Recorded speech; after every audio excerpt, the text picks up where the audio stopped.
Hello, hello, hello, and welcome to this new episode of Irreverend with me, the Reverend Jamie Franklin, my good friend, the Reverend TJ Pelham, and as all our YouTube subscribers can see, we have today with us the Reverend Daniel French, appearing visually for the first time in the podcast. Daniel, it's great to have you with us. Thank you very much, Jamie. It's great to be here. Fantastic. Well, I'm really excited about this show because I think we've just lived through one of the craziest weeks on record. But first, we must come to our ecclesiastical digital supremo himself, the one, the only, TJ Pelham. How are you doing, TJ? Yeah, I'm very well, thanks, Jamie. Very well. It's nice and sunny here. I like it when it's cold and crisp and sunny. That's good. It looks nice. Yeah, nice blue sky. Well, I mean, it's obviously sunny on. This is sort of mid July, isn't it, from my background? But it's not mid July. It's February now, aren't we? Yeah. Not that months mean much. Days. They mean nothing. What year are we in? Anyway, yeah. Yeah, it's all good. Yeah, that's great. Our friend of the show, James, sent an email to say how much he liked your background and how he used to moor his boat on the island. Oh, remind me of the name of the islands? Off Brownsea Island. Yeah, he used to moor his boat there and go look at the church and stuff like that. So your background actually has got some correspondence. That people are fans of your background. So well done, Tom, for choosing such a relevant background to our listeners. Yeah, it's sunny here as well. It's a lovely sunny day. It's snowy. But also sunny. It's very beautiful. And I've been out and about on my bike. So yeah, lovely day here. Daniel, how's the weather where you are? Well, being where we're at, not that far from Tom in some ways on the coastline, it's still too warm to snow. We've had a little bit of sleet. My daughter yesterday collected up some hail, made it into a snowball and put it in the freezer. She needs another one now, and she can have one of those sort of like, you know, is that a £10,000 fine? Century standoffs with her brother, like a duel. You've got to be careful, or 10 years in prison. Down there. I think you need. Yes, I know. You need a long £10,000 fine or something. Yeah, absolutely. And for viewers of this podcast, which you can find on YouTube, by the way, subscribe, Irreverend Faith and Current Affairs. But for viewers, Daniel, you're looking very smart. You're wearing a very nice waistcoat.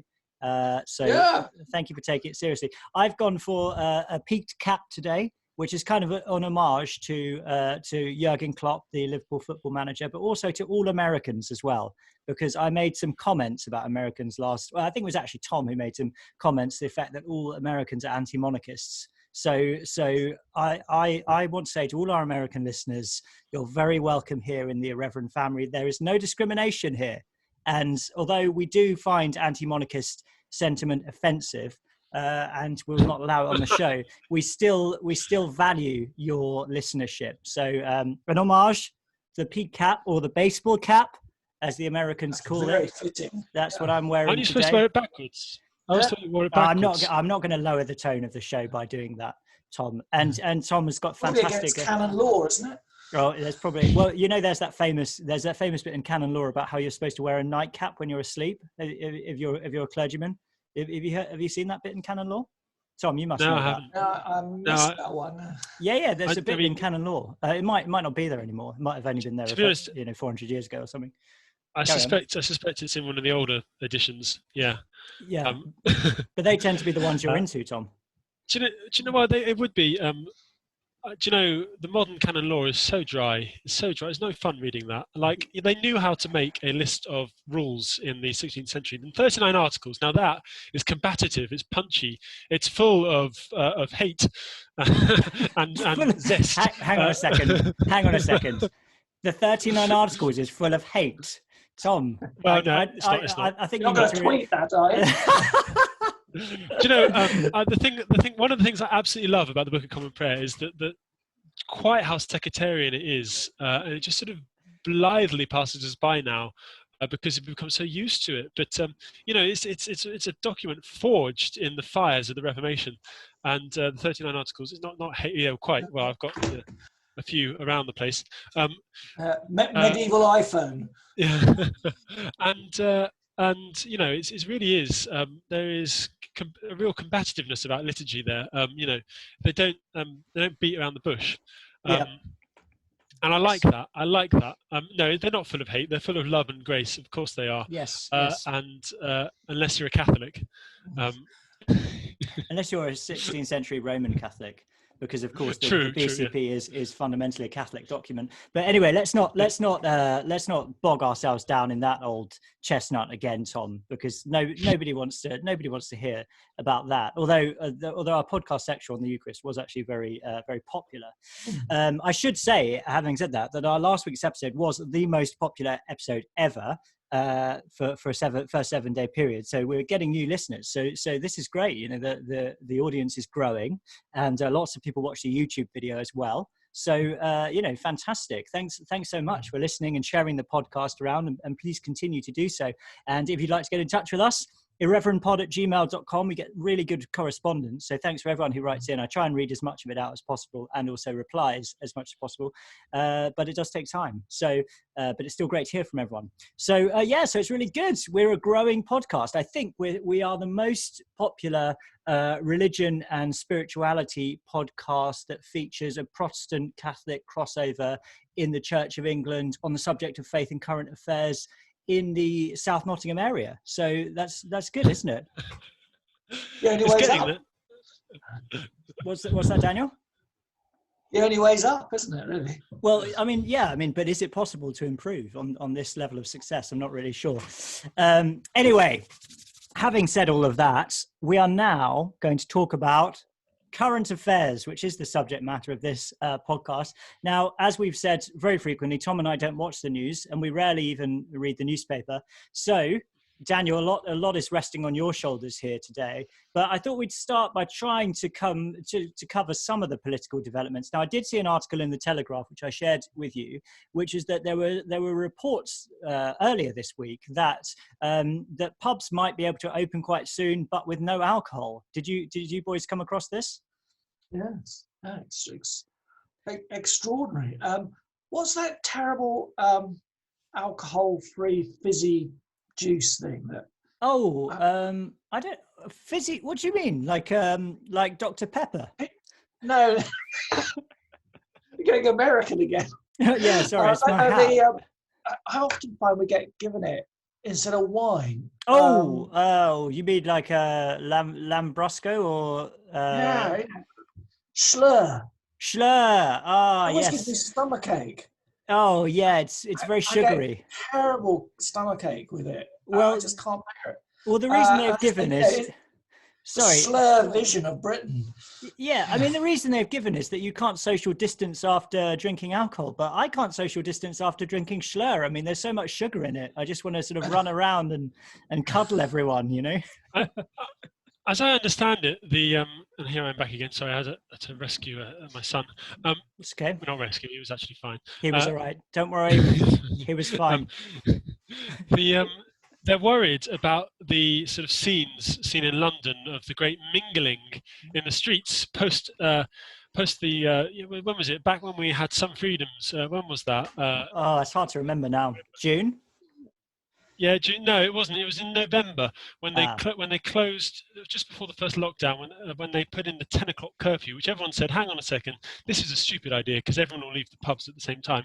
Then, lo and behold, everyone left the pubs at the same time, which caused great chaos in the streets because everyone was there exactly at the same time. And hang on. And basically. This is entirely artificial. It's an artificial mingling. Inside the pubs, people were generally quite distant. So I don't know if you went into any pubs, but they're quite careful. I did. And I actually met you in a pub, Tom, which is the last time I've seen you. Probably it will be the last time, maybe forever in reality. But yeah, I mean, it does strike one as somewhat counterintuitive, doesn't it? I mean, if you kick everyone out of the pub at the same time, they will all leave at the same time and presumably be closer to each other. And this is what I would say about this new thing. I mean, obviously it's awful for the hospitality industry, particularly pubs, and I really hope they don't do it because it's so terrible. But if they do it, what will happen is people will just go around each other's houses and get drunk, won't they? I mean, isn't that what will happen? No one will go to the pubs and they'll just go to each other's houses. Do you think? This is the argument. Yeah, this is the argument that I know some publicans have been making, is that actually pubs are safer than people socialising in their front rooms, and probably it is. Yeah. These are places which they're forcing you to be distanced. There are making you wash your hands all the time. Many of them have these sort of labyrinthine one-way systems that involve you going in and out different doors at different places, which obviously, I think it means that at any one time, half of the people there are basically meandering through this sort of labyrinth, which means they're not even, in contact with the people they're there to go with. Yeah, I agree, Jamie. I think it's probably the effect of this will be to bankrupt more pubs, which of course is probably what they want, because the problem is we seem to be in a situation where we've allowed public health scientists to take over the world. Yeah. And this was always going to be a bad idea, because they tend to be quite prohibitionist, Yes. quite statist. They love banning things. They don't like alcohol. They don't like cigarettes. They don't like sugar. They don't like saturated fats, or maybe they do like those again now. I don't know. They want to make us eat nothing but greens. They don't like, it's a very boring life. And little nuts and kind of small insects, and and they tell us that this is actually going to be more enjoyable for us. It doesn't sound very enjoyable, but that's what they tell us. In the end, Jamie, how many? That famous interrogation scene in Star Trek. Jean-Luc Picard is in a chair strapped down by the Romulans, and they try and convince him there are 5 lights. And there are actually only 4. And it's a great moment. And at the end he roars, there are 4 lights. Yes. We need to be that Jean-Luc Picard. We need to be there. There are 4. There is life to be lived. Yes. Yes. I hope that's the roar of the Irreverend podcast. Well, yes, indeed. Yeah. I'm gonna have to watch that. I've obviously missed that scene. I started revisiting depressingly yesterday, 1984, and Winston's interrogation, which seems the antithesis then of how Picard dealt with the Romulans. If only Picard had been in room 101 with O'Brien.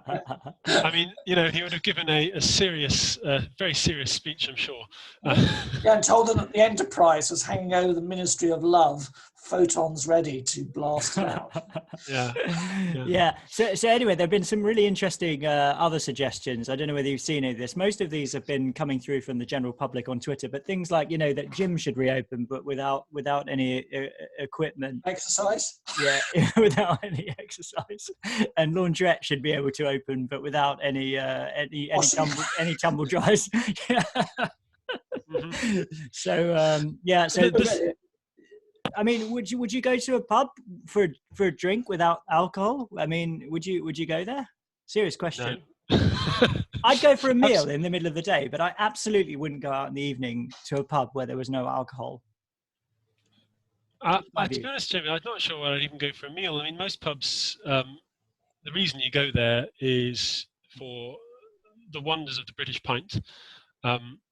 And the reason there's food there is because if you're going to be there long enough to do the British pint any justice, it's at least 6 hours. You'll get hungry, therefore you need food.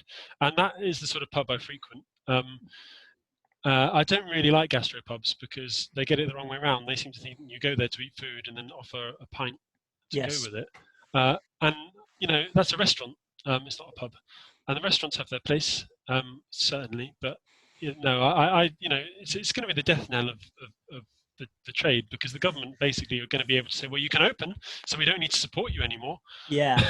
Well, the pubs aren't going to be able to make any money. Yeah, absolutely. And the thing I object to is the fact that basically our society is now a kind of, what do you call it? It's like a patriarchy with a single patriarch who is Chris Whitty.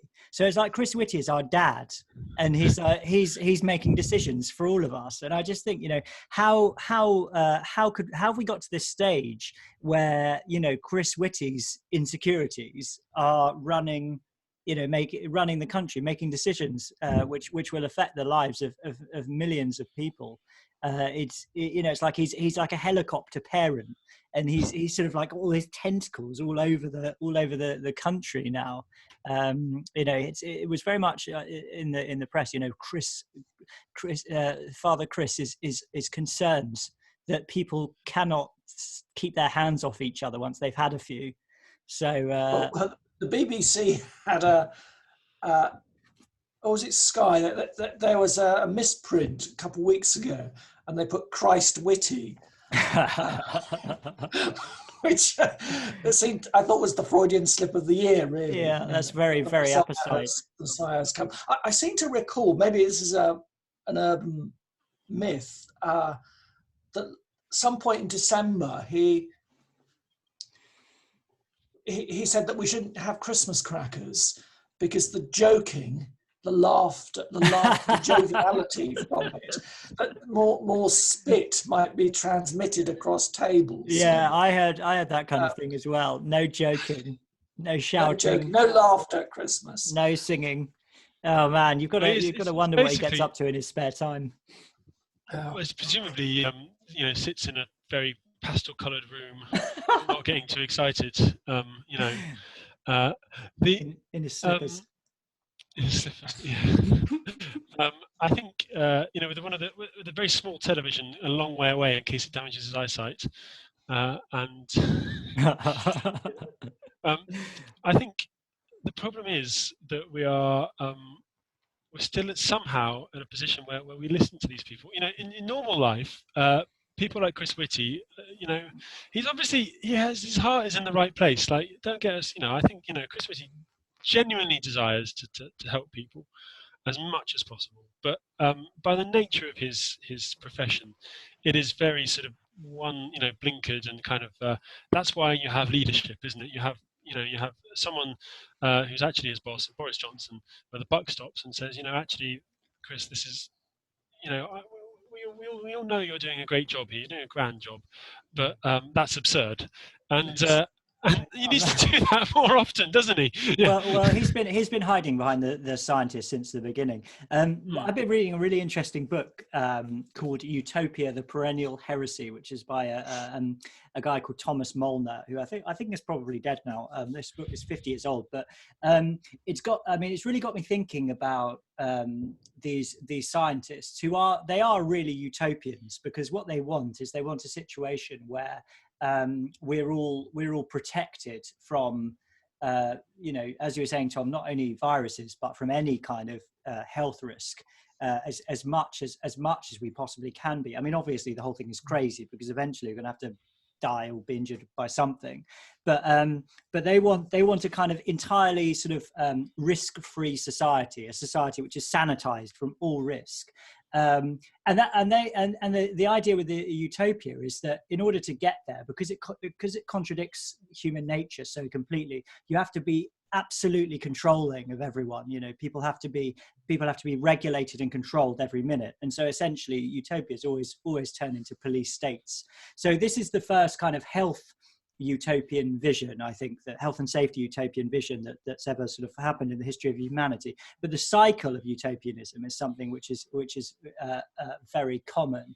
And if you think about it, the logical end of it is a total end to our way of life. Beyond this, because as we're talking about, food and stuff like that, it's going to be has to be regulated more and more by the government, but also things like cars, which are very, very risky. Getting in a car is dangerous. There is the most dangerous form of transport. More people are killed on the roads every year than any other type of vehicle, and you can quite easily see the government making this claim at some point. Cars are exceptionally dangerous, and we need to start taxing them more. We need to regulate them. We need to make it illegal for people to use them more than once a week. Whatever it might be, and basically anything in life that constitutes any kind of risk is potentially bannable by the government. Yeah. And that's where we're going. I mean, we are in that state now, but the idea is that this is temporary. Soon we will be released. But then, what does the ideological mission creep entail for the future? And I think that is quite worrying. Just a few quick thoughts on that. On the driving, I was watching something from Elon Musk a few weeks ago. I just had some time to look at some of his claims on the future of technology. He's soon to be, I think, the world's richest man.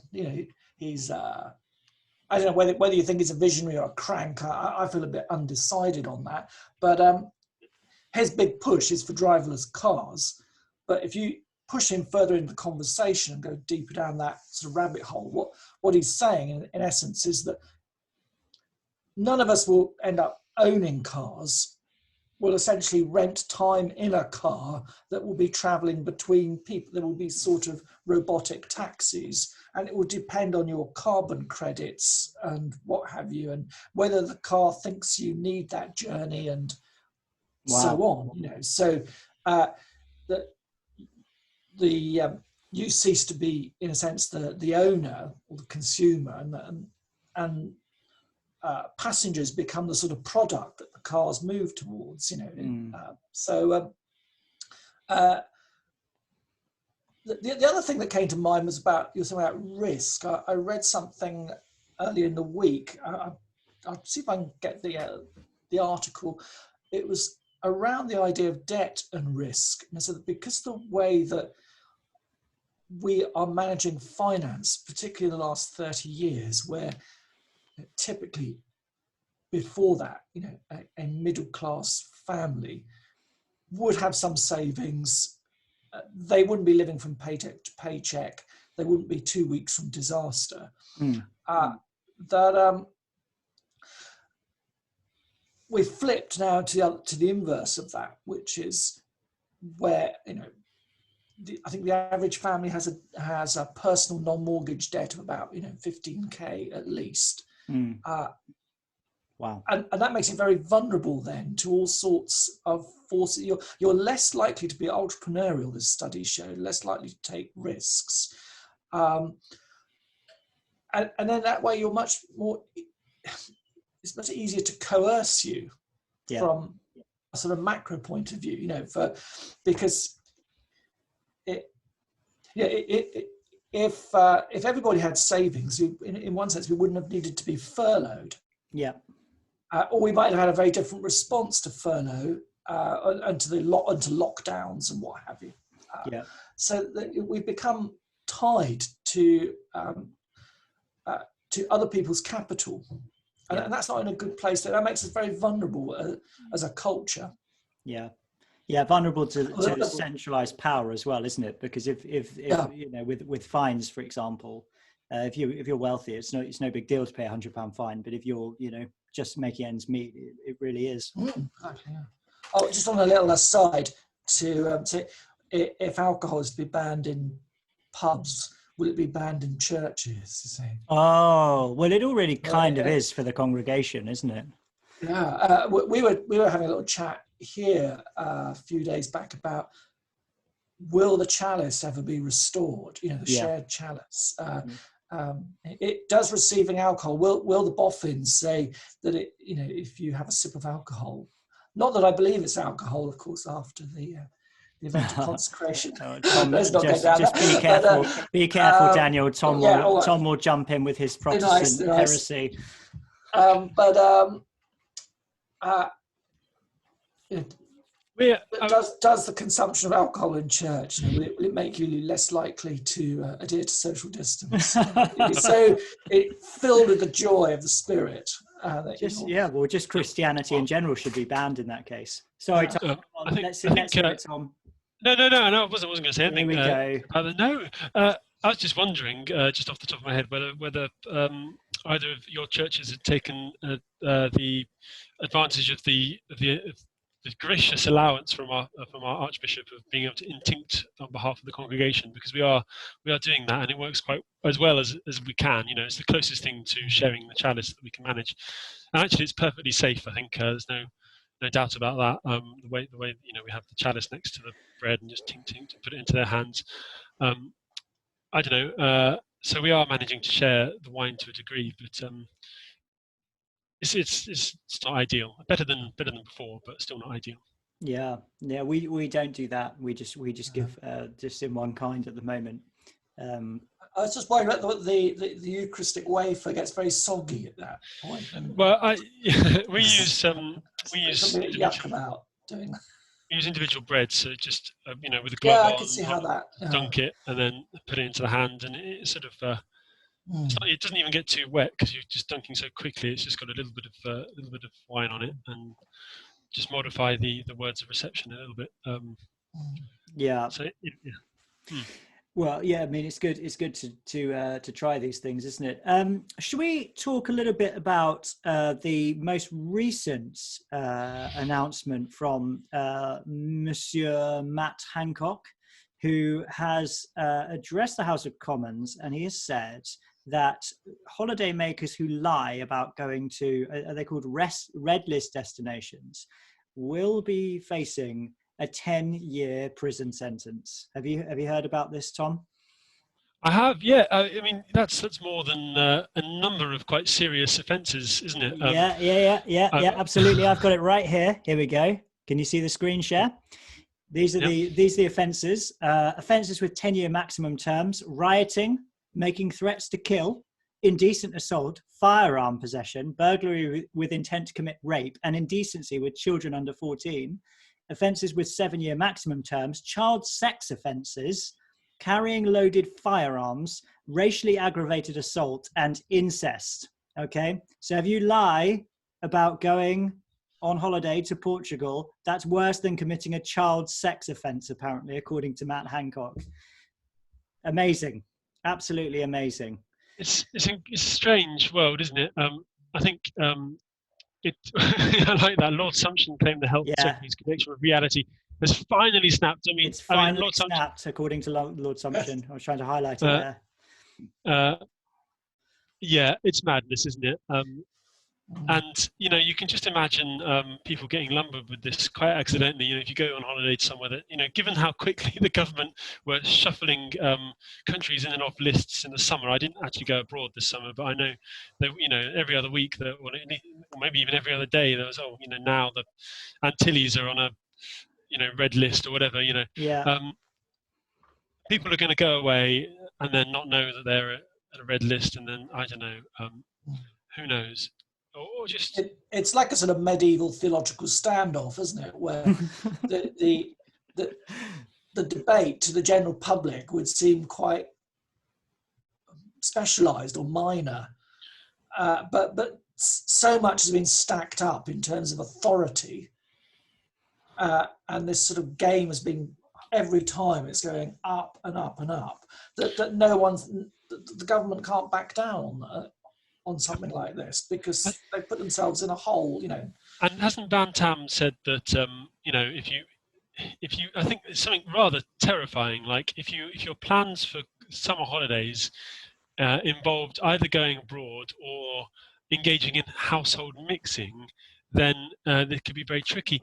And I sat up at this point because I was thinking, household mixing, hang on. So he's basically, because for me, like the main thing about lockdown is this mixing of household things. Everything else is that if there's one thing that defines lockdown, it is you're not allowed to mix with other households indoors.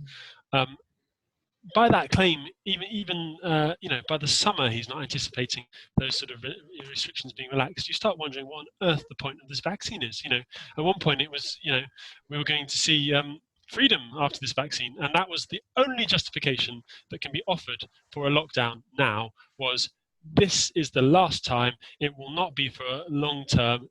Once we get the vulnerable vaccines, then this will be over. And we'll be going back to something like normal gradually. And it sounds like that's not even the case anymore, because we're going to be in lockdown in the summer if Bantam is correct. And I think Alison Pearson in the Telegraph today, something along the lines of, what was that great big clang that I heard? That's the sound of the government moving the goalposts. We worried about the zero COVIDians seizing control of the narrative, and it's happening, folks. It's happening.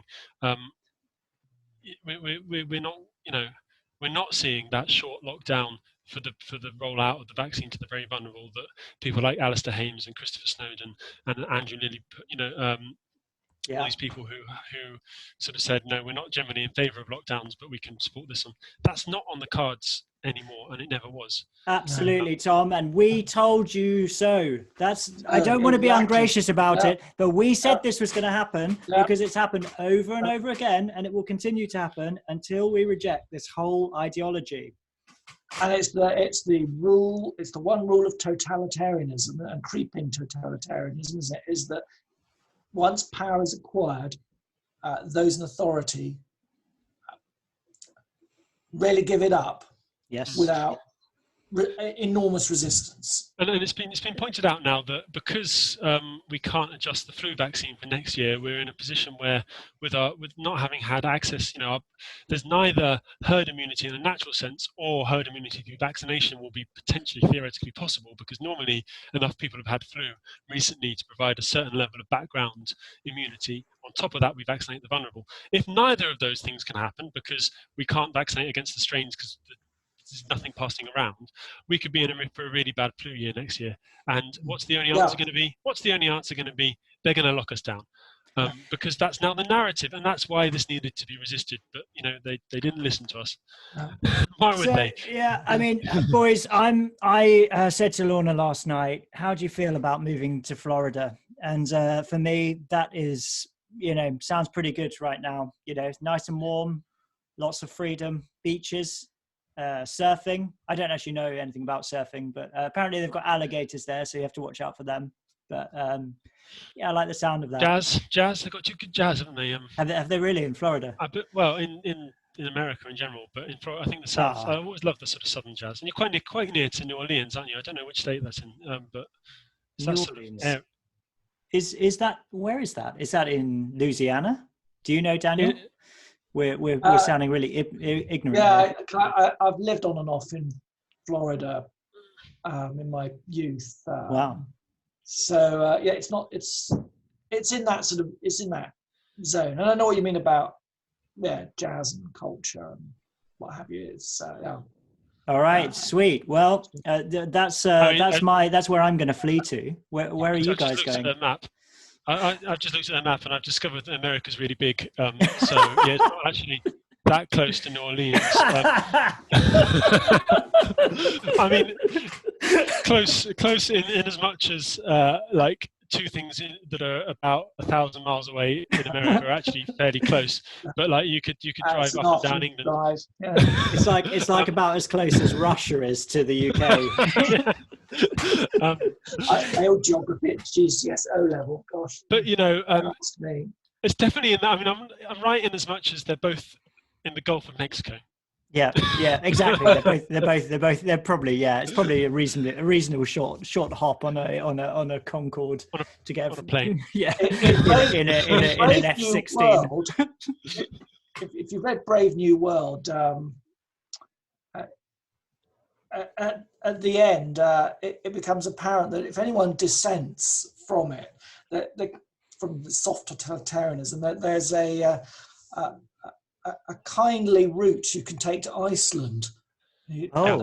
Everybody who doesn't believe in that, and you don't want to go to savage land, you can go to Iceland, where sort of intellectuals and the obstinate. I started reading Brave New World again, and I had to stop because it's so prophetic. You're right. It's that soft totalitarianism. It's not even, it's quite benign, and everyone in it, is kind of aware of what it is, and they sort of say, well, yeah, it could be better, but actually, this is all right, isn't it? I can just take my pills, or take my happy pills. Take my happy pills, and sit on furlough for another few weeks. And there's that sort of sense in which. Even the leaders are quite weary with their own totalitarianism that sort of stacks up, but they're there because they haven't got the imagination to sort of liberalise, or they fear that taking a path out of that cloying sort of state power would invalidate, they're basically too invested, and you get that impression. I quite like the idea of being sent to an island of COVID skeptics. I'm not sure I'd choose Iceland though. How about Sardinia? Or the Isle of Man? The Isle of Man? It's a bit small, the Isle of Man. Sardinia. There's not very many of us, Tom. Probably it's you, me, Daniel, and about 4 other people, I would have thought. No, I'm sure there are more than all our listeners could come and join us. Yeah, the absolutely. Isle of Man is, we could go better. We could, okay. I'm just looking at sort of Malta. Mediterranean islands. Malta, yeah. Sicily. Tiny, Sicily. Yes. Sicily, yeah. Yes. My daughter loves the idea of going to Bora Bora. So she says that's where she's going to go and live. Great. Do they have COVID restrictions in Bora Bora? Who knows? Probably I think not. they have houses on stilts. So. Okay. Okay. Sounds good. I mean, sorry, carry on. To go back to your thing, Sweden still looks quite attractive, Jamie. Oh yeah, Sweden, northern Sweden. Yeah. I know that they've brought in some restrictions now, but they're not. They're fewer restrictions than we had under Tier 1. Tom, I know people who live in the north of Sweden, and their life hasn't changed. It's just completely the same as it's always been. Yeah, as do I. Are they ready for an Anglican revival? I mean, maybe.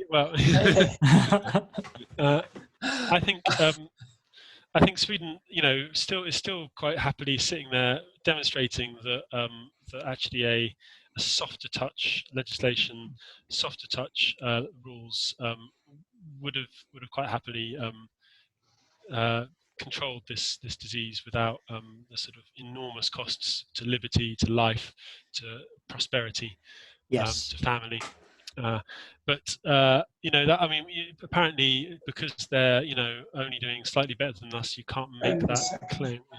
Yeah. Apparently, I don't know. We saved about say we saved a few lives through what we've done. That justifies it, according to Sweden skeptics. Although I'm pretty sure our deaths per million are actually higher than those in Sweden. They are. So they'd have to claim that our deaths per million would mysteriously be a lot higher than Sweden without our as a base level, and they do claim that there might be some things like high single occupancy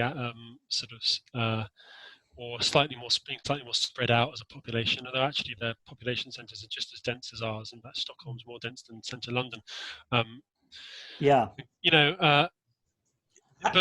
Let's not get into that because there's just so much toing and froing about it. I think we know we're right.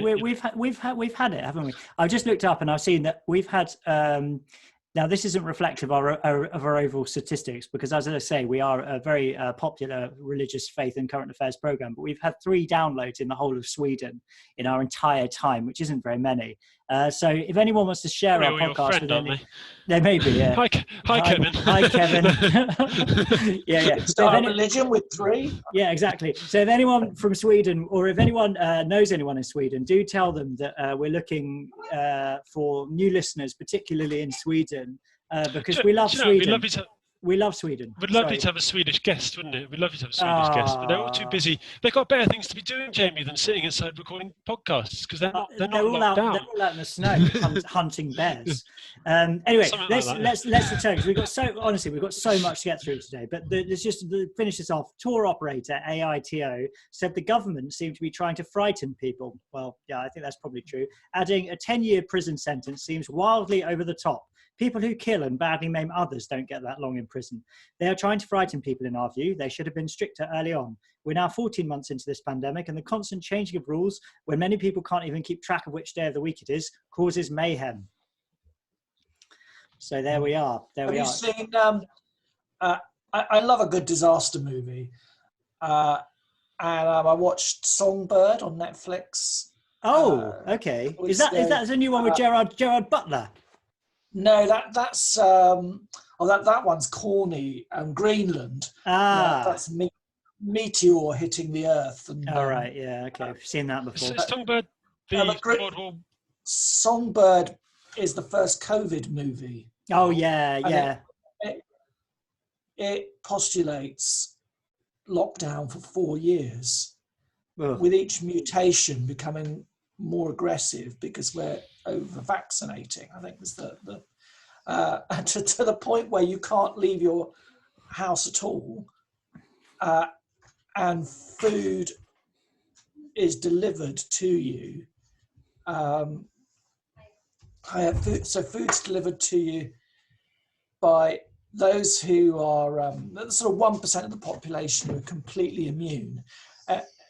If you had a job in the past and you're in that 1%, all you end up doing for the rest of your working years is going to be an Amazon delivery man. Right.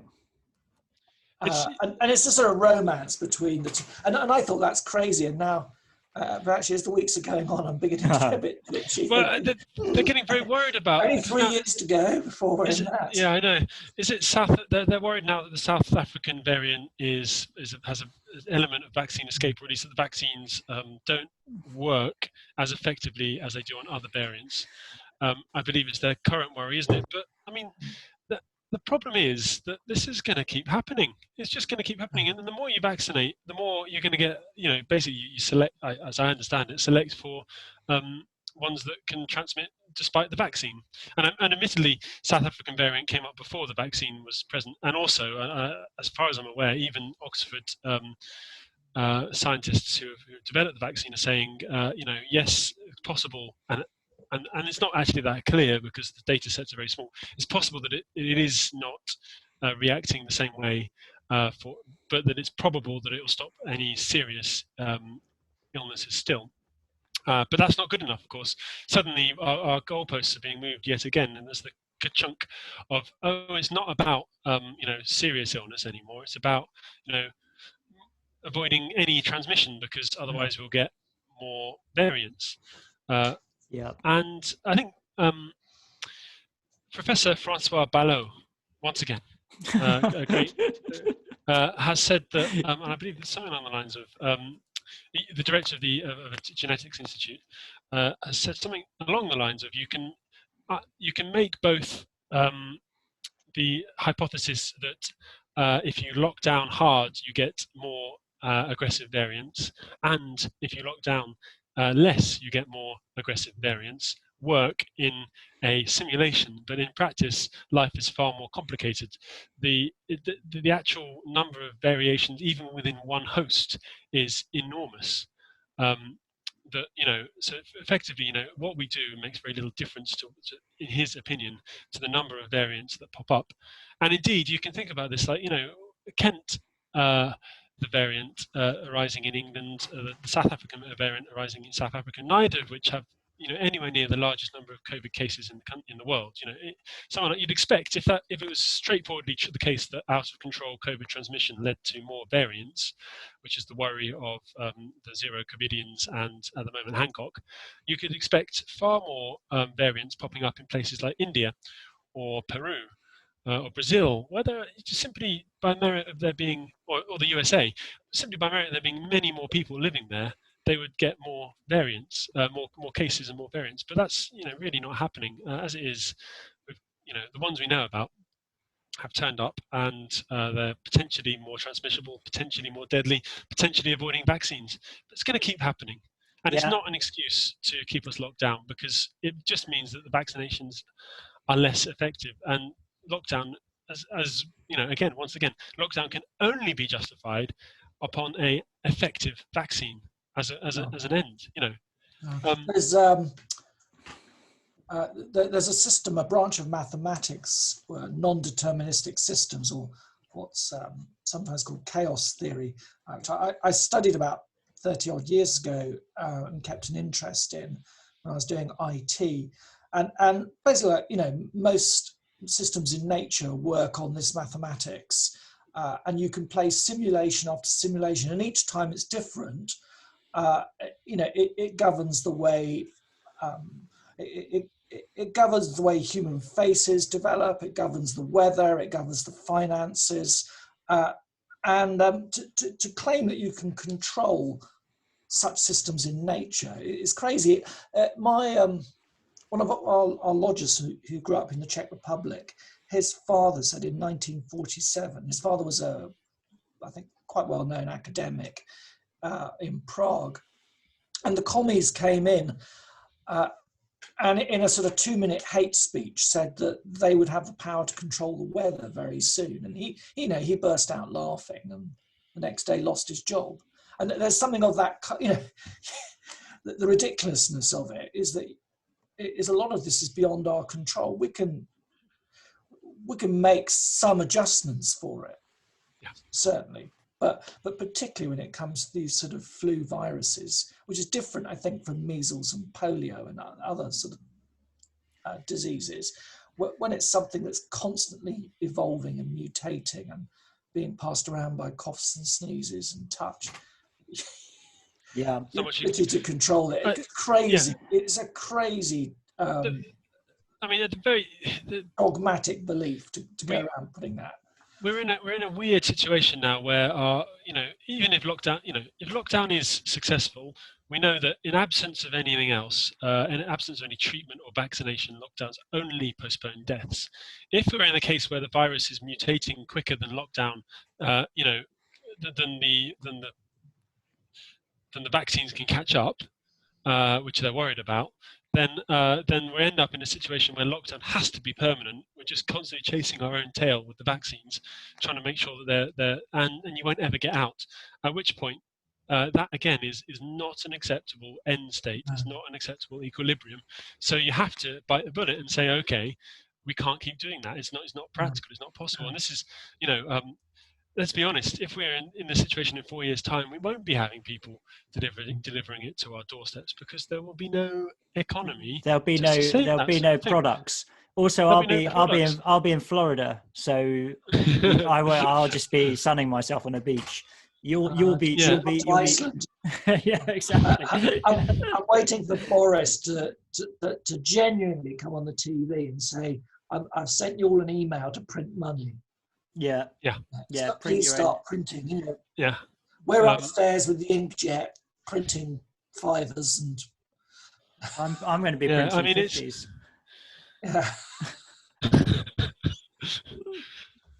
Start my own racket. Hey, listen, boys. I think we've covered this really well. I want to move on because there's so much to talk about in terms of the church. So, if it's okay with you, we'll move on to what I think it must be the story of the week, at least from an ecclesial perspective, and that is, of course, our man, Jarel Robinson-Brown, the Black Prophetic Fire. I'm sure you guys have been across this, but this has been a huge story. National press. Jarel Robinson-Brown, Black Prophetic Fire on Twitter. He describes himself as a human cleric writer, aspiring scholar in late antiquity. Well, he writes justice, freedom, liberation, equality by any means necessary. And he quotes Psalm 27, verse 4, one thing I have asked of the Lord, that will I seek after, etc. And he's helpfully given some more information at the bottom of his Twitter profile there. And he tweeted this: the cult of Captain Tom is a cult of white British nationalism. I will offer prayers for the repose of his kind and generous soul, but I will not be joining the national clap. Now, this was taken up in various national newspapers, and there was a huge outcry, which resulted in, if I can get it here, the statement from the Diocese of London, which again, if you're a YouTube viewer, you can see this, which says the following. Does someone else want to read this out? I don't want to make this too much like Sunday school, but people might get sick of my voice. I'll read it out, Phil. Go on then. Jarel Robinson-Brown's comments regarding Captain Sir Tom Moore were unacceptable, insensitive and ill-judged. The fact that he immediately removed his tweet and subsequently apologised does not undo the hurt he has caused, not least to Captain Tom's family. Nor do Jarel's actions justify the racist abuse he is now receiving. A review is now underway, led by the Archdeacon of London. As a church, we expect clergy to ensure that all online activity is in line with the Church of England's social media guidelines and built on truth, kindness and sensitivity to others. It is incumbent upon us all to make social media and the web more widely positive places for conversations to happen. full stop. Well, thank you, Daniel. You read that with such gravitas. I feel like I've got to be really serious now. It was very good. You should have a job as a voiceover artist. So that's the statement from the Diocese of London. Now, there's been a further statement today on the Church of England website, which again is up here on the screen, from the anti-racism task force, which I didn't actually realise there was an anti-racism task force in the Church of England, and I didn't realise that it's Racial Justice Sunday on the 14th of February. I haven't prepared. It's very soon. So, goodness me, I'm glad they informed me of that. They wanted to highlight their pastoral concern at the abuse and threats received by Jarel Robinson-Brown over recent days. We note that Jarel swiftly apologised for his tweets concerning Tom Moore. As a task force, we are united in our admiration at the personal generosity and example of Tom Moore, etc. There's a lot of concern about the way that he's been treated. Apparently, he's received racist and homophobic abuse. The description of his treatment as a social media lynching has held deep resonance in many of us. They're concerned about the Diocese of London's original response, but they want the diocese to broaden that review, and they want the diocese also to remove their original statement, the one we just read out, the one Daniel just read out. So, sorry to interrupt you, Jamie. But no. Well, this is all very clear, isn't it, Tom? Well, it's wonderful because, I mean, do they then have to include the review of the review in the review? Yes. And the whole of the Diocese of London will end up in its own sort of spiralling anti-racism reviews, because I think they should. Yes. Well, they have. There is a part of this where they say that they're actually going to review their own review. Where is it? Good. It's somewhere here. So they review the review of the review. Yes, and then they'll just have to keep on reviewing things forever. But which actually is not necessarily a bad thing, because it would keep a lot of fairly useless bureaucrats busy. Yeah, this is the bit I just read out. The original response announced a review of Jarel's actions. We would urge the diocese to broaden that review to include its own initial statement. So that's implying they're going to review their own review, surely. Yeah, I think so. Yes, Prime Minister. Okay, fair enough. Whilst awaiting the outcome of that review, diocese should give serious consideration to removing the original statement from its website. Now that's hard language. That's serious consideration. Anyway, we shouldn't make fun of this. We shouldn't be making fun of this. That they'll remove the apology to Captain Tom's family. If they want they want them to They want them to take this. They want them to take this, which is up now. The statement, the original statement, which I mean, I've got to say, boys. I mean, I'll share my take with you, and then I'd be interested to hear yours. But my take is, well, firstly, obviously, the original tweet is an absurd tweet. It's just sort of attention-seeking silliness, which to be honest, really is not newsworthy, and I don't know why anyone's using it as a news story, because it's just should be ignored. But then but the thing about the original tweet as well, which I think people have probably not emphasized as much, is it wasn't an insult to Tom Moore personally. It was about the national clap, and he calls it a cult of white British nationalism, which obviously it's not. But I don't have any problem with somebody not joining in the clap or criticizing the clap. I've never done any of the claps, because I regard the claps as acts of political conformity, and so I won't do it. Very careful, Jamie, or you'll be spurring a number of reviews on us if you're not careful. Well, it would probably drive up our ratings even higher, Tom, into the stratosphere if we get national press coverage. But in my book, someone else in Sweden watching it. Yeah, we'll have 6. We'll double our. Yeah. But in my book, Utopia by Thomas Molnar, he writes about the way that these autocratic regimes that come about as a result of utopian thinking, and he writes, any danger to such an autocratic regime will always exist. Oh, sorry. The absence of autocratic rule is dangerous. As long as any kind of danger exists, the repressive force of the autocracy may not relax. Naturally, because such danger to the regime will always exist, the elect will insist on regular, enthusiastic demonstrations of consensus. Now, is that not a very good description of the, these claps which are happening from time to time? I've got to say, I don't think anyone's doing them. They're not doing them in my road anymore. But that's why I've got no problem at all with him criticising the clap. It's just as an aside, it's a strange world where we're in the point of press sort of reporting on claps that don't happen. I mean, it's a very slow news day there, isn't it? I'm not gonna join the clap, which is, it doesn't happen, is non-existent anyway. So I've not heard any clapping. No, neither have I. But so just to finish my take on this. So the original tweet is just silly. Just ignore it. It doesn't matter. But then the big press coverage and everything. And I just think this statement from the Diocese of London is just it's just all wrong. It's like what they're trying to do is take a number of really sensitive hot button issues which have all been transgressed in a contradictory and antagonistic way, and they've just sort of said, all right, hold my beer, I'll sort all this out, everyone out of the way, I'm sorting out this thing with COVID and Tom Moore and all the sensitivities there, all the racial stuff, all the stuff to do with LGBT, I'll just sort all that out. So firstly, he was wrong, he's offended Captain Tom Moore, we're really sorry about that, but also he's getting abused racially and that's really bad as well, and there's going to be a review, and we're going to look at the clergy's social media guidelines, etc., etc. Boys, I've got to say, I just think the Diocese of London should have done absolutely nothing about this and just let it go, because this has blown this story into something which it didn't need to be. He apologized. He said he was sorry. I mean, one wonders whether he actually retracts that statement in the sense that he doesn't believe it, but he said he's sorry. He deleted his tweet, he deleted his account. I've actually noticed he's back on now, but he deleted his account for a week and apologized. Why issue this big statement?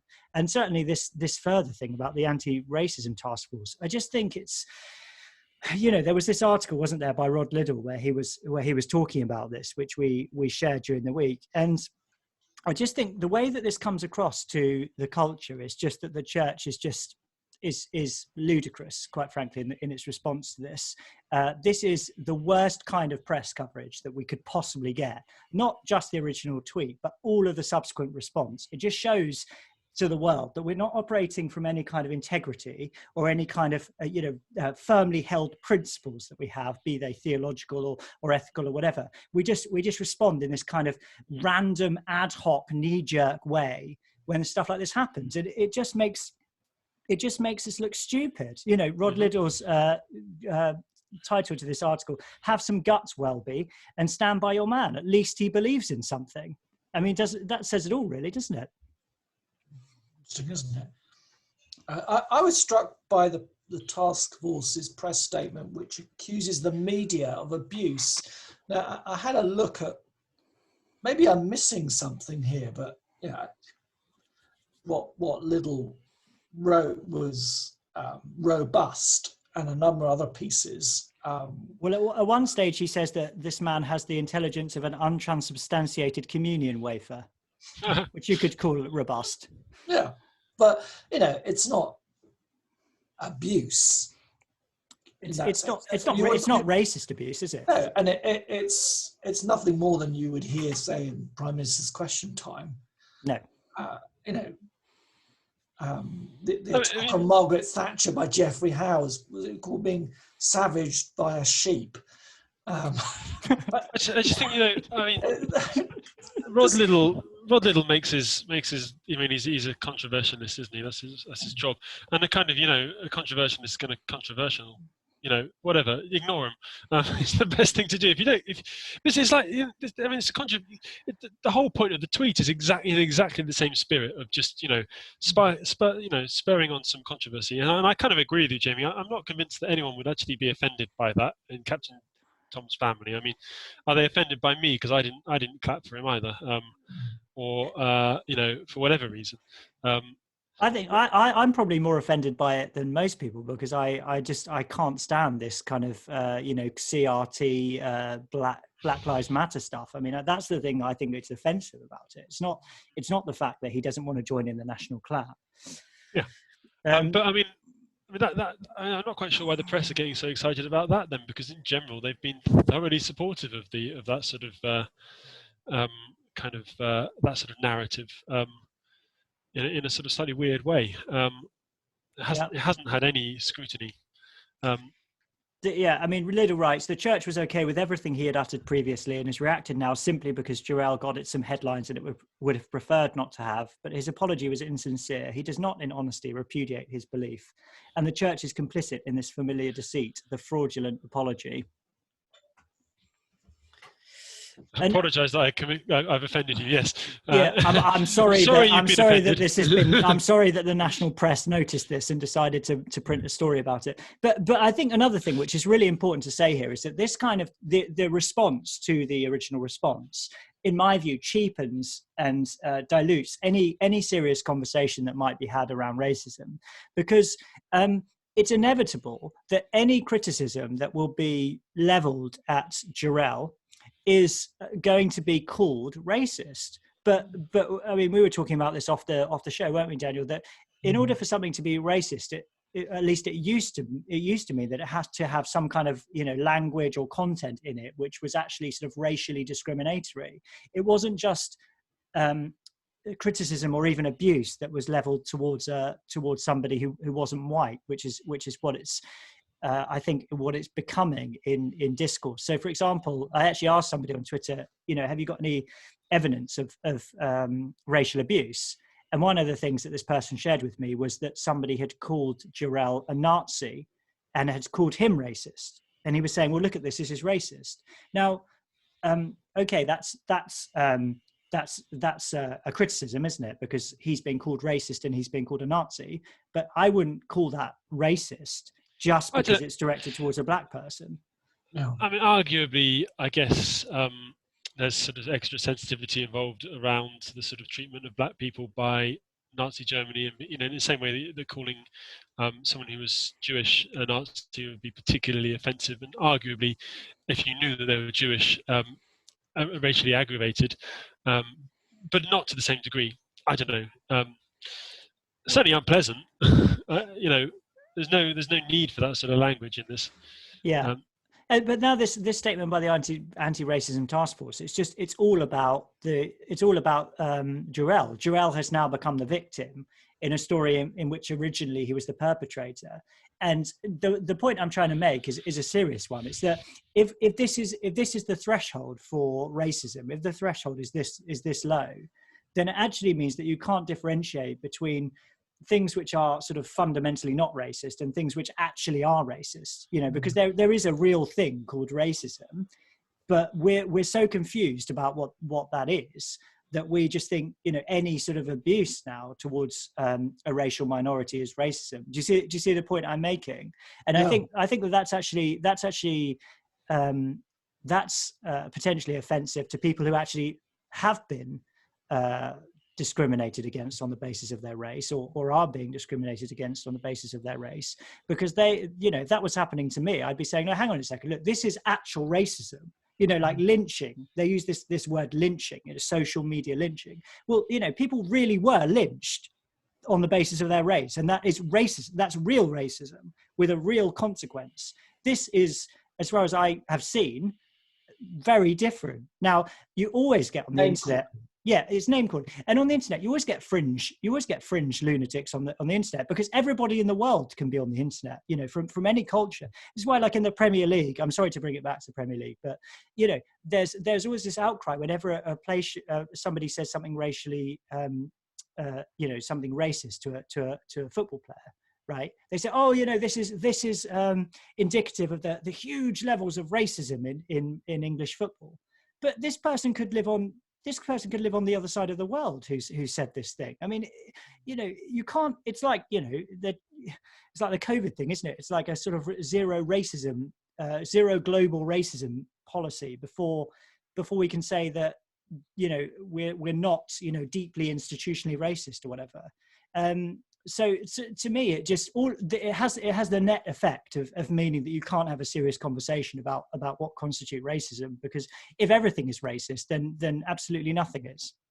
No, just a couple points to broaden out from that coincided with this. One is that on Friday, the Church Times published part of an essay or a talk that he'd done with SCM, the Student Christian Movement, which is a sort of university chaplaincy umbrella group, often for sort of progressive Christian types. It was called, I think, Can Rage Be Holiness? I might have got the absolute title. I might have got the title inaccurate there, but and I have to say, they gave about 2.5 to almost 3 pages of this in the print copy, and it's a fairly one-sided, banal, critical race theory, lens interpretation of the Holy Scriptures, which you could tear it apart really in terms of it's the ideas, and in comparison to the reconciling spirit of Christ, to the cross, to the call to love enemies, to the way that Christians, in essence, brought down the Roman Empire over 3 centuries. They didn't take the route of Spartacus, which seems to be what he's inviting people to do. It's revolution by any means.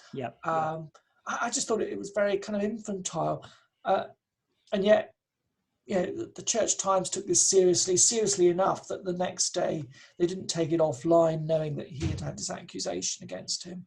And then on Saturday they tweeted that there was growing support around him. Well, I suspect there will be a minority of interest clergy who will gather around him, and then they put out a podcast of the talk as well. Whether that had been done since the tweet, I don't know. But it's as if they were playing a war of attrition with the general public. And it struck me that, what we end up with is, this, Tom, as a bit of an IT buff. You can run 2 operating systems on a computer, but it's, and I did that on my Mac here once, but it's crazy. It slows everything down. You end up having to take one off. And what we have in the Church of England at the moment is 2 operating systems running. I would say the sort of majority of laity who are faithfully worshipping ordinary people who are not into any of this, who believe pretty much what they say when they read out the Nicene Creed.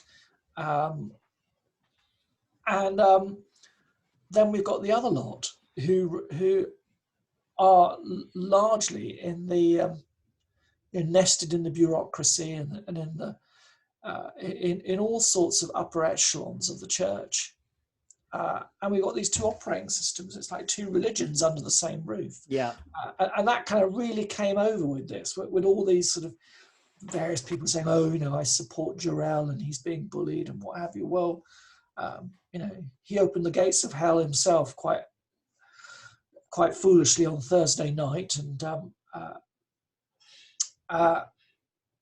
yet there seemed to be a complete ambivalence to the majority of people who at the moment are completely endeared by Captain Tom Moore and everything that he stood for. You might have noticed that the Spectator did a piece about a week ago by Emma Thompson about the relic of the Church of England. The Church of England gave quite, they were obviously quite aggravated on one level. Church House and Lambeth Palace did a press statement that they thought the article was unbelievable.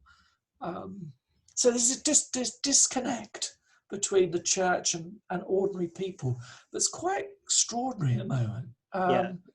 People are living, I think a lot of folks in these theological circles are living in this bubble. They're completely How'd you go with that? They're completely out of touch, aren't they? I mean, there was a statistic that came out recently, which is that 6% of, I think it was Church of England clergy voted Tory, 6%.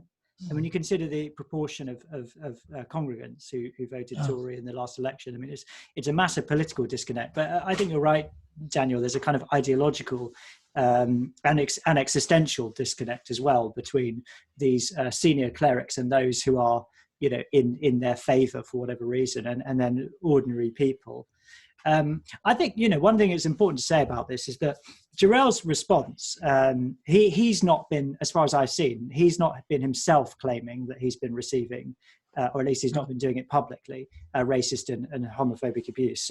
So we're not, these claims are actually coming, largely speaking, from the church itself, who is basically saying about itself that, we are sort of, we're the ones who have been engaged in this abuse, which is bizarre, as we've been saying. But I've got to say, chaps, that and this may be a controversial thing to say, but I don't think Jarel should have apologised because he meant what he said, and if he meant what he said and he believed it, why apologise? Let your yes be yes and your no.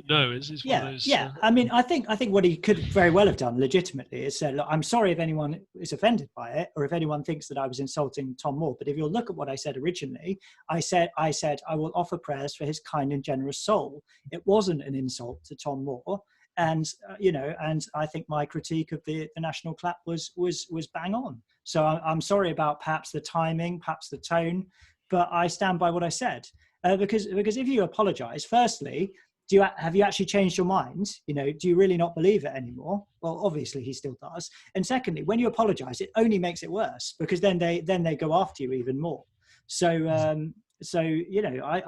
I think Jarel, I think he still thinks what he thinks. He hasn't fundamentally changed since last week, has he? So as Rod Liddell says, at least he believes something. At least he's actually got principles. As much as I don't agree with those principles, I think they're absolutely crazy. At least he actually thinks something real, and he's not just trying to court favour. So Jarel Gate, that was a big story, wasn't it? And that will run and run, won't it, with these various different reviews that are going on. Chaps, I want to talk about this article I shared with you, which I saw today. It's actually from the 5th of February at the Church Times. I mean, this, when you read something and you think, I can't believe that this is real. Tom, do you need to go? I don't need. Well, I need to pop to the loo. So I will do that. You just go for it. We'll just carry on. So Daniel, when you read something and you think, I just can't believe that this is actually real. This is the Church Times report proposes digital supremo for rural congregation. You read this morning when I shared it, Daniel. Did you? Yeah. Well, there'll be another great advert in the Church Times. On the appointment side, can you imagine the salary? Oh, well. Do you ever just think? So maybe I'll just stretch more. Absolutely. Do you ever just think maybe I'll just sell out and apply for one of these jobs? No. No, neither do I. I mean, I can't think of anything worse. I find that rather discordant with the paradox within myself, because here I am, someone who's had experience in the IT industry, particularly in IT teaching. I've enjoyed the technical challenge of broadcasting services. This ticks a lot of boxes for me, but I've found in the last year that I've become increasingly found an increased devotion, even more so than I've ever had, for the Eucharist, for the physical, for the sacramental, which I find paradoxical with myself. That this should be, for me, great, Zoom, Facebook Live, and all that. And I've kind of enjoyed doing some of that stuff. But there's something deeply missing that's really kind of struck me. Yep. Alongside this. Yeah. Plus, also, I think the reality there's a reality check here that the Church of England needs to get with is that. To do this well requires a certain level of competence. Yeah. doing Zoom doesn't require much competence, but Zoom is very, that you're locked when you do that. That's a very sort of closed conversation. Doing other kinds of live streaming, digital recording, you can either do that well and that requires, I think, considerable expertise and money, in the thousands, and the man hours to do all the edit up and what have you. Yeah. Or you can do a comically bad job. Yeah. And it becomes kind of parodic. Yeah. And it becomes like 1970s TV. Who would watch this? Yeah, exactly. Why would you watch this? Or you can end up with this sort of dog eat dog thing, which I think has happened, where churches that do this really well start eating into the congregations. Yeah. There's a transference. There was a survey done in America that showed that there was a slump in viewership sometime about 2-3 weeks after Easter. There was a 40% dip, and there was I think a 25-30% shift of people started shopping around to find the service that they liked. I think you're absolutely right. That's a problem. Where'd you go with that? Eh? I think arguably, if you're going to do this, you may as well just have one Church of England central service every morning. In fact, there's already one, isn't there? You can already go and watch, listen to even song on BBC Radio 3, 4, and watch a Eucharist service on Songs of Praise. I don't know.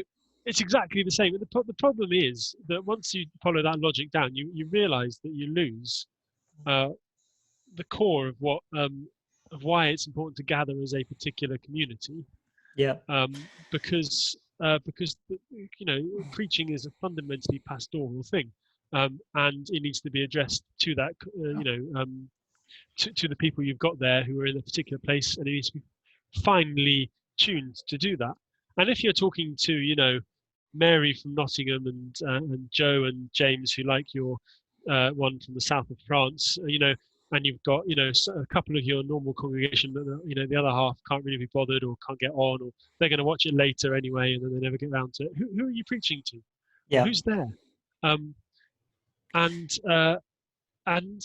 finally, it's just the idea that this is an adequate replacement for the bread and butter of church, which is what this is implying, is just wrong. Yeah. I thought you were going to say bread and wine there, Tom. I thought, gosh, I've got to say as well, Tom, I don't think they have Eucharists on Songs of Praise, by the way. I think you're misguided there. I think you're showing your ignorance. I've never watched Songs of Praise. Sorry. Yeah. Absolutely. Can I read a couple of quotes out from this article? Because it really is amazing and it backs up what you're saying, Tom. So it starts by saying the church needed a senior cleric to act as a digital supremo. Can I just interject to say, the moment any article starts with the Church of England needs more senior clerics, you already know that you're in a very dubious ground. Anyway. Yeah. So a digital supremo, and that's a quote from this report, Rural Churches Response to COVID-19, for rural congregations, who is alert to online trends and developing the new benefits of new technology discovered during lockdowns. Okay, so there's that. Here we go. So the advent of remote access through social media such as Facebook and Zoom has made the worshipping experience better than it has ever been. Its author, the Reverend Richard Battenberg, said. I think he just broke Daniel there. He is an assistant curate of the Rural Ainsty Benefice. So this is quite a funny name for a benefice. The Rural Ainsty Benefice, which covers 5 churches and 7 villages in York, in West York. On a Sunday morning, there is no church I could do a service in each village. There is not enough time, but now people can engage each Sunday at the same time. Technology has opened up a new mission field, especially for rural churches. And then a bit more about rural churches. Where's this bit where he says... he acknowledges that there might be some resistance to going digital, but in his experience, congregations have come to embrace it. Here we are. There is an opinion if it's not physical, it's not worth it. But I think when we say things like that, we are denying God's Holy Spirit. Tom, did you know that you were just denying God's Holy Spirit with your critique Jamie, of Zoom Church a minute ago? I'm gonna come back equally strongly, because let's be honest, there is probably a middle ground here. But I'm going to say, if it's a Zoom church, it is denying the incarnate reality of Christ's body on earth. Yes. And that is, if we're going to go around denying bits of the Trinity, amen. Do you know what? There's a space for some internet churches. There's a space for perhaps sort of a forum type thing for question. Maybe even chat lines. When you know how everywhere has replaced telephone conversations with, you can go and you can have a chat with someone there. There's probably a space for that. Why not? Let's employ some priests to sit there and field questions and pray with people. That's all okay. You can do pastoral work over the internet. What you can't do is meet as a church. You can probably do some Bible studies over the internet, although actually I think there's a value to those being in person. Not least because conversation flows so much better in person than it does in any sort of Zoom or whatever. I mean, we're getting quite used to this podcast business, but even we find it hard at times. One of us is talking too much. It's very hard to break into the flow. It's usually Jamie, but it's usually me waiting for an opportunity to speak, Tom. Yeah, I think it's flipped round. It's completely opposite the way it used to be. It used to be me talking non-stop and you hardly saying anything, and now it's the other way around. Well, that savors at dawn. But the fact is that the idea that that this is something that's been discovered in lockdown is ridiculous. We knew that we could have done this. I knew that we could have done this. But I had a flaming row on my BAP, which for those of you who aren't ministers is the sort of selection process, with someone who proposed an online church and exactly the sort of thing that we're seeing today. And that was 10 years ago now, not quite that long, 7 years ago. And I remember saying in the middle of this sort of monitored discussion where we're supposed to all be constructive, I remember saying, you cannot fax the bread and the wine. Yes. And we've had this discussion. We know that you can do online church. They've never worked, because actually when you're outside of the point where the government are banning you from going into churches, or where you're terrified to go in because they've terrified you from not going into churches, people don't want it. Yeah. Absolutely. All right. So one last quote here. He writes, "I have no notion of physical boundaries. I was in prayer this morning with 6 or 7 people on Zoom, and the Spirit was evidently there. Virtual worship is not second best. For some people, it is first best. It has changed people's lives. Physically, they could not attend church. Now they can." Now, I don't want to say that it's not true that Zoom has changed people's lives through virtual worship, because perhaps for some people it has. But this is entirely subjective, what he writes here, and it's just completely. I'm sorry, but it's completely wrong. It's a complete denial of our historic ecclesiology and theology. Gathered corporate worship. Sacramental worship is the church's fullest expression. In Anglicanism, in Eastern Orthodoxy, in Roman Catholicism, that's when the church is most fully itself, when the congregation is gathered around the bishop or the priest as his deputy, engaged in sacramental worship. That is the fullest expression of the church. So to say that for some people sitting in front of a computer watching Zoom is first best, I'm sorry, that's wrong. And as an Anglican, I think he's an Anglican priest who's saying this, that contradicts our formularies. It contradicts the 39 articles, and it's just completely inaccurate. If you look at Justin Martyr, for example, the 2nd century patristic father, even back then we were making allowance for people who couldn't come to church by bringing them communion. Immediately after it had been consecrated, it would be taken by a deacon to the sick person's house. Okay, that's the church's provision for people who can't come to church. It's not the only thing. There are other things as well, but fundamentally the sacrament is a sacrament of unity and oneness and wholeness. And that oneness can't be achieved through sitting by yourself staring at a computer screen? Sorry, Tom, go ahead. In normal times, an awful lot of my work is going and visiting people who can't make it to church, taking them the sacrament. I don't like taking them the reserved sacrament because I'm a I just like that. So I actually take my little prayer book with me, and I take unconsecrated bread and wine, and we say together with anyone else who's in their household the Eucharistic prayer, and we receive together. And the miracle of the Eucharist is such that that incorporates them into the body of Christ and into the local congregation as well. And that's the idea. And I rather suspect that this sort of Zoom church appeals to people because it means they think, oh, well, I don't have to do that. No, there's no substitute to going there, sitting with them, being present. Yeah. Sorry, Daniel, did you want to come in? I was going to say, I think from an IT perspective, I think it's also technically very difficult that Zoom, after a while, will be a very bland experience of worship that people will get tired of. I'm told that in some of the larger resource churches, this has already become evident, that the numbers aren't stacking up. That if you're a millennial, why would you want to sit through, an hour of a 2D experience? Unless it's this podcast on YouTube. There is one exception. I think in our deanery here, I believe I'm the only one, myself and the local Baptist church, out of 30-40 churches, are the only ones still doing live stream. Yeah.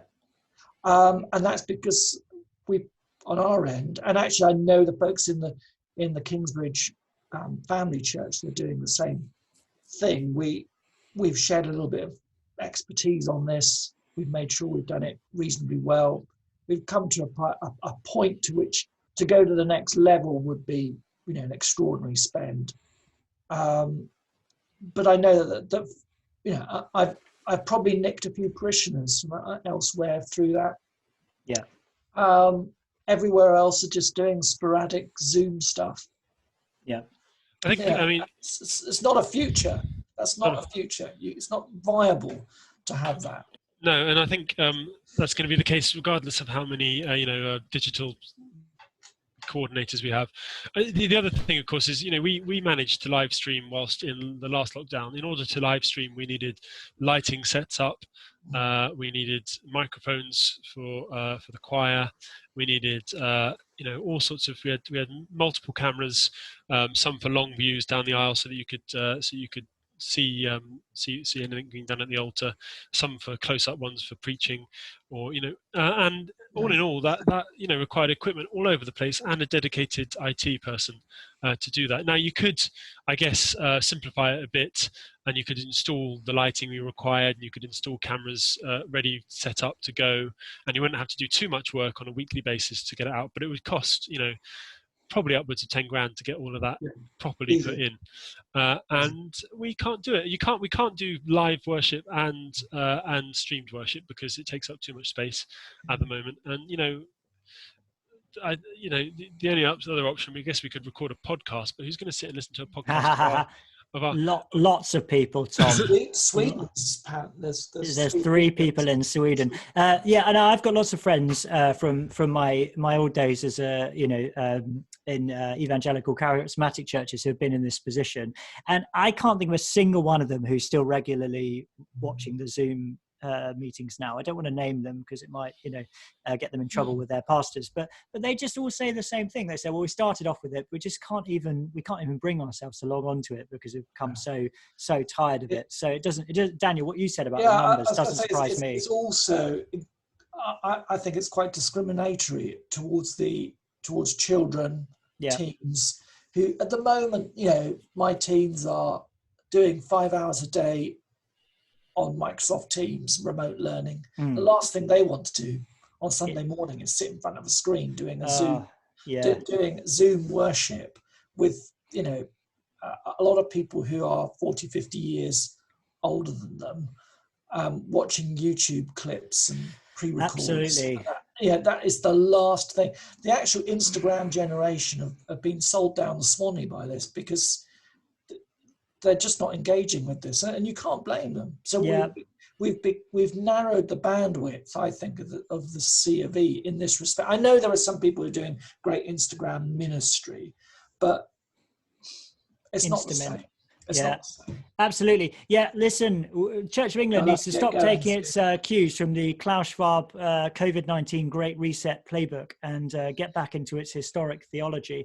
I think we need to finish in a minute, but I'd just like to read... I've got a Zoom meeting at 2, so I've got to...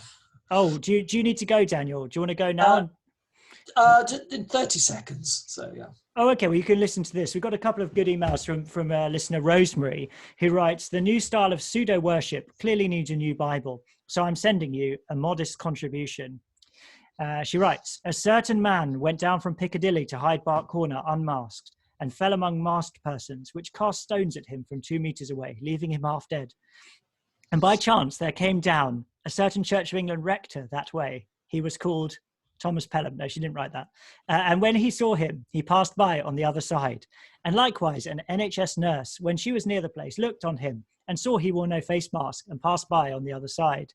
But a certain human being, as he journeyed, came where he was. And when he saw him, he had compassion on him and went to him and raised him up and put him in his car and drove him to A&E and insisted that he be given treatment then and there. And when he departed, he exhorted A&E, saying, 'Take care of him, and if he chance to die, see that ye say not that he died of COVID-19, for that would be a lie. Which now of these three thinkest thou did right?'